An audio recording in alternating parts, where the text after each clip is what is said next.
Hello students, today we are going to start the new concept of chemical bonding, that is hybridization. As in the last class I have explained you already about the valence bond theory. There were certain drawbacks of valence bond theory, so we are going to study a new theory, that is hybridization, and this theory was given by the scientist named as Paulings. Now let's see what is hybridization. Hybridization बहुत ही simple सा concept है. मैं आपको एक example के through explain करूंगी तो आपको पूरा समझ में आ जाएगा कि हाइब्रिडाइजेशन के पोस्टुलेट्स क्या है, उसकी इंपॉर्टेंट कंडीशंस क्या है. ठीक है, सपोज करिए कि मेरे घर में मेरे 4 बेस्ट फ्रेंड्स आए हैं मुझे मिलने के लिए. अब मैं उन्हें कोल्ड ड्रिंक सर्व करना चाहती हूँ, इसीलिए मैं अपने घर के किचन में जाऊँगी, फ्रिज खोलकर उनके लिए कोल्ड ड्रिंक्स निकालूंगी. तो मैं क्या देखती हूँ कि मेरे फ्रिज में 3 फैंटा की बॉटल्स है और 1 स्लाइस की बॉटल है. अब ये 4 बॉटल्स अगर मैं ऐसी ही लेकर चली जाऊँ हॉल में अपने फ्रेंड्स को देने के लिए, तो क्या होगा कि आजकल सभी को कार्बन डाइऑक्साइड कंटेनिंग ड्रिंक्स ही पसंद आते हैं. तो जिस किसी फ्रेंड को मैं स्लाइस की बॉटल दूंगी उसे ऐसा लगेगा कि वो मेरा उतना क्लोज फ्रेंड नहीं है. इसीलिए अब मैं क्या करूँगी, एक बहुत बड़ा सा कंटेनर लूँगी और ये चारों बॉटल्स मिक्स कर दूँगी. अब देखिए, तो मैं क्या कर रही हूँ, मिक्सिंग कर रही हूँ. तो हाइब्रिडाइजेशन क्या होता है, mixing of the atomic orbitals होता है. और कौन मिक्सिंग कर रहा है, मैं मिक्सिंग कर रही हूँ. और मैं कौन हूँ, सेंट्रल एटम हूँ, इसीलिए सेंट्रल एटम ये मिक्सिंग कर रहा है. तो सेंट्रल एटम के एटॉमिक ऑर्बिटल्स की ही मिक्सिंग होती है. ठीक है, अब सारी बॉटल्स के जो क्वालिटीज़ थी वो थोड़ी बहुत डिफरेंट रहेगी. देखिए, 3 में कार्बन डाइऑक्साइड था, 1 में नहीं था. मीन्स उन एटॉमिक ऑर्बिटल्स की अप्रॉक्सीमेटली डिफरेंट प्रॉपर्टीज़ उनकी प्रॉपर्टीज़ डिफरेंट हो सकती है, बट उनकी जो एनर्जीज़ है वो अप्रॉक्सीमेटली डिफरेंट हो सकती है. अब एनर्जीज़ यानी कैसे, देखिए, अगर मैंने एक बॉटल 1 लीटर की ले ली, दूसरी बॉटल 200 ml की, 500 ml की, ऐसे नहीं कर सकते. मेरे को चारों बॉटल सेम एनर्जी की ही होनी चाहिए, यानी कि सेम वॉल्यूम की होनी चाहिए. तो मैं सभी बॉटल्स 200 ml की लेने वाली हूँ. अब अगर 200 ml की लिए, आपने ऑब्जर्व किया होगा जब भी कभी हम किसी रेस्टोरेंट जाते हैं और अगर हमने कोल्ड ड्रिंक की बॉटल ऑर्डर की तो वो वॉल्यूम थोड़ा बहुत कम ज़्यादा हर बॉटल में दिख रहा होता है. तो वो कम ज़्यादा उसके शेप पे भी डिपेंड करता है, इसीलिए वॉल्यूम थोड़ा बहुत कम ज़्यादा भी होता है. और कभी कभी जिससे वो ऐड किया जाता है उसमें भी वॉल्यूम थोड़ा बहुत कम ज़्यादा होता है. ठीक है, तो ऐसा मीन्स एटॉमिक ऑर्बिटल्स जो पार्टिसिपेट करेंगे उनकी अप्रॉक्सीमेटली सेम एनर्जी होनी चाहिए. यानी सभी 200 ml की बॉटल्स लिए तो सेम एनर्जी होगी, अप्रॉक्सीमेटली सेम एनर्जी होनी चाहिए, बट उनकी प्रॉपर्टीज़ डिफरेंट भी रही तो भी चलेगी.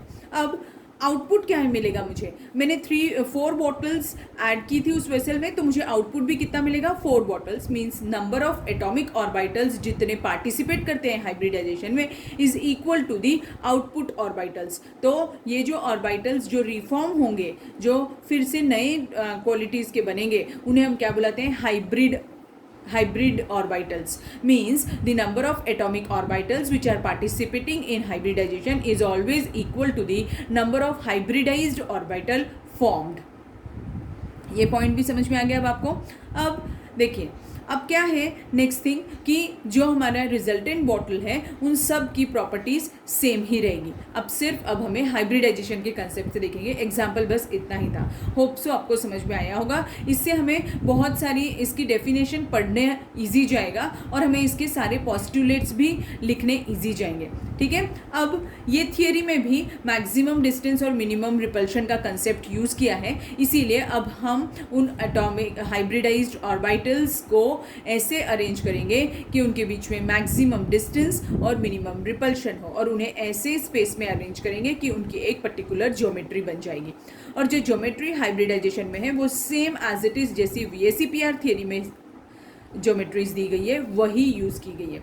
ठीक है, अब एक और इम्पॉर्टेंट पॉइंट, s ऑर्बिटल का होना ज़रूरी है हाइब्रिडाइजेशन में. बिना s ऑर्बिटल के हम हाइब्रिडाइजेशन कैरी आउट नहीं कर सकते. क्यों नहीं कर सकते, बहुत सिंपल है, क्योंकि अगर 1s से भी अगर हम बना रहे होंगे तो 1s में तो एक s रहने ही वाला है. यानी हर शेल में फर्स्ट जो ऑर्बिटल होता है वो हमेशा s ऑर्बिटल होता है. यानी जब तक s ऑर्बिटल पार्टिसिपेट नहीं करेगा बाकी के ऑर्बिटल्स पार्टिसिपेट नहीं कर सकते. इसीलिए s orbital is the must. ठीक है, समझ में आया आपको यहाँ तक? फिर अब आगे का मैं आपको बताती हूँ, पहले हम इसकी डेफिनेशन देख लेते हैं hybridization. Now let's see the definition क्या है। अब मैंने आपको एक्सप्लेन तो कर दिया हाइब्रिडाइजेशन क्या होता है, अब डेफिनेशन देखिए। डेफिनेशन क्या बोलती है? The process of intermixing of the orbitals of approximately different energies, यानी हम क्या करने वाले हैं, मिक्सिंग करने वाले हैं ऑर्बिटल्स की अप्रॉक्सीमेटली डिफरेंट एनर्जीज, जो मैंने अभी आपको बताया कि स्लाइटली डिफरेंस हो सकता है एनर्जी में, थोड़ी बहुत बॉटल में वॉल्यूम जैसे 200 ml का थोड़ा कम से ज़्यादा दिखता है। So as to redistribute their energies, तो उनकी एनर्जीज रीडिस्ट्रीब्यूट करेंगे और जो रिजल्टिंग ऑर्बिटल्स होंगे जिन्हें हम हाइब्रिड ऑर्बिटल्स बुलाते हैं, उनकी एनर्जीज जो है वो इक्विवेलेंट एनर्जीज के होंगे और उनके शेप्स भी सेम होंगे। यानी जो हमने इनपुट दिया है एटॉमिक ऑर्बिटल्स, उनकी प्रॉपर्टीज भी डिफरेंट थी और उनके वॉल्यूम भी डिफरेंट थे, क्योंकि किसी में कार्बन डाइऑक्साइड था और किसी में नहीं था, जैसा अभी हमने एग्जाम्पल लिया था। तो पर जो रिजल्टेंट है उनमें सब में equal quantity of carbon dioxide रहेगा और सभी का शेयर वॉल्यूम भी सेम रहेगा। मीन्स हाइब्रिडाइजेशन मीन्स व्हाट, आपको ये बाई हार्ट करना है बेटा। कभी कभी क्वेश्चन आता है आपको डिफाइन हाइब्रिडाइजेशन थियरी के पेपर में, इसीलिए आपको ये by heart word to word by heart करना जरूरी है ये definition. The process of intermixing of the orbitals of approximately different energies so as to redistribute their energies, resulting in the formation of new set of orbitals of equivalent energies and shape, and these new set of orbitals are termed as what? Hybrid orbitals. Now let's see the characteristics of hybridization. So first is what, कि जितने atomic orbitals participate करेंगे हमेशा उतने ही number of hybrid orbitals form होंगे. So number of hybrid orbitals formed is always equal to the number of atomic orbitals participated. और second point, hybrid orbitals are of equivalent energy and shape. Third point, hybrid orbitals are arranged in such a way that they have maximum distance and minimum repulsion. Fourth point, s orbital is must. Fifth point, only central atom के ही atomic orbitals participate करने वाले हैं। Only the atomic orbitals of central atom participates in hybridization. ठीक है, ये भी fifth point भी बहुत इंपॉर्टेंट है, that the atomic orbital of central atom only participates in hybridization. ठीक है, एक और important point, that the atomic orbitals of valence shell will participate in hybridization. Atomic orbitals of valence shell of central atom, ठीक है, वही सिर्फ participate करने वाले हैं। ठीक, ये है। अब स्मॉल एनर्जी डिफरेंस रहा तो हाइब्रिडाइजेशन हो सकता है, अदरवाइज नहीं होगा। यानी सेम शेल के ही होने चाहिए, they should belong to the, all the atomic orbitals must belong to the same shell. ठीक है, समझ में आया? ये हो गई कैरेक्टरिस्टिक्स ऑफ हाइब्रिडाइजेशन। अब इसके कुछ इंपॉर्टेंट पोस्टुलेट्स भी, इंपॉर्टेंट कंडीशंस भी है।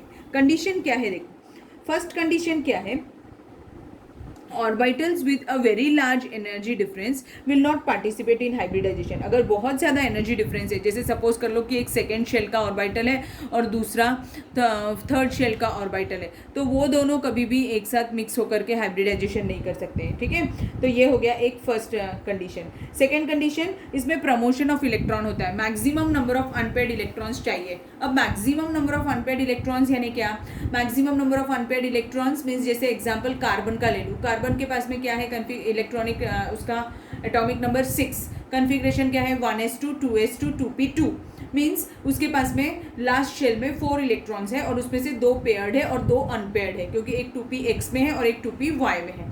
अब ये कैसे हाइब्रिडाइजेशन होगा, तो अब इसमें क्या होने वाला है कि वो पहले अनपेयरिंग करेगा, मीन्स जो 2s ऑर्बिटल है उसके इलेक्ट्रॉन्स को वो शिफ्ट करेगा। ये देखो, जैसे जो बता रही हूँ मैं आपको, कार्बन एटॉमिक नंबर 6 है, कन्फिग्रेशन क्या है 1s2 2s2 2px1 और y1, और जो z है वो 0 है, ये ऐसा है। ठीक है, तो ये इसका वैलेंस शेल है। अब क्या होगा, अकॉर्डिंग टू हाइब्रिडाइजेशन उसके पास क्या होने चाहिए, maximum number of unpaired electron होने चाहिए। So this electron will shift to this place and is the result of this, it will form what 2s1 2px1 y1 and z1, ऐसा हो जाएगा। ठीक है, सबके पास में एक एक अनपेयर्ड इलेक्ट्रॉन प्रेजेंट रहेगा, means maximum number of unpaired electrons present है अभी उसके वैलेंस शेल में कार्बन के। नाउ वैलेंस बॉन्ड थियरी में भी ये पॉइंट था, बट वो ये एक्सप्लेन नहीं कर पाई थी एनर्जी कहाँ से मिली, बट हाइब्रिडाइजेशन में इसमें बताया है कि एनर्जी कहाँ से मिली।